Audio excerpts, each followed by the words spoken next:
समान नागरिक संहिता का अर्थ है पूरे देश के लिए एक समान कानून जो सभी धर्म समुदाय पर विवाह, तलाक, उत्तराधिकार और गोद लेने जैसे व्यक्तिगत मामलों में समान रूप से लागू होती है। ये मौजूदा व्यक्तिगत कानून की जगह लेगा, जिसमें धर्म आधारित भेदभाव कम होंगे, लैंगिक समानता बढ़ेगी।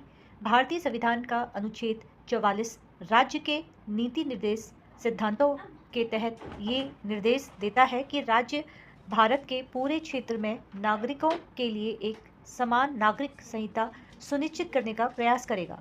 यूसीसी के लागू होने से व्यक्तिगत जीवन के कई पहलुओं में बदलाव आएगा। विवाह विवाह की आयु, पंजीकरण और बहुविवाह जैसी प्रथाओं पर एक समान नियम होगा। तलाक सभी धर्मों के लिए तलाक के कानूनी आधार और प्रक्रिया एक जैसी होगी। उत्तराधिकार पैतृक संपत्ति में पुरुषों और महिलाओं के अधिकारों में पूर्ण समानता होगी।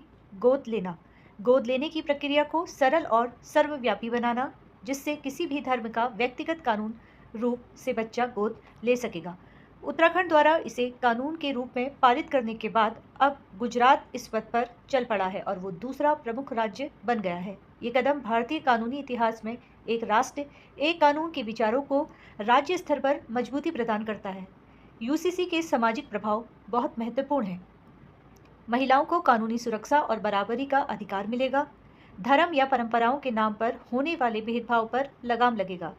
विवाह और पारिवारिक मामलों में एकरूपता से पारिवारिक विवाद कम होंगे। संविधान के आदर्श न्याय, स्वतंत्रता, समानता और बहुत्व का यथार्थ रूप से सामने आएगा। उत्तराखंड ने जो पहल की है वो न केवल राज्य के लिए गौरव की बात है, बल्कि ये पूरे देश के लिए एक उदाहरण प्रस्तुत करती है कि संविधान में जो लिखा गया है उसे धरातल पर उतारने का साहस कैसे दिखाई जाए।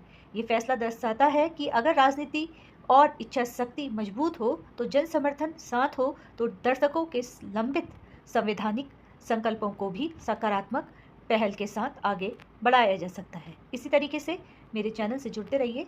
धन्यवाद।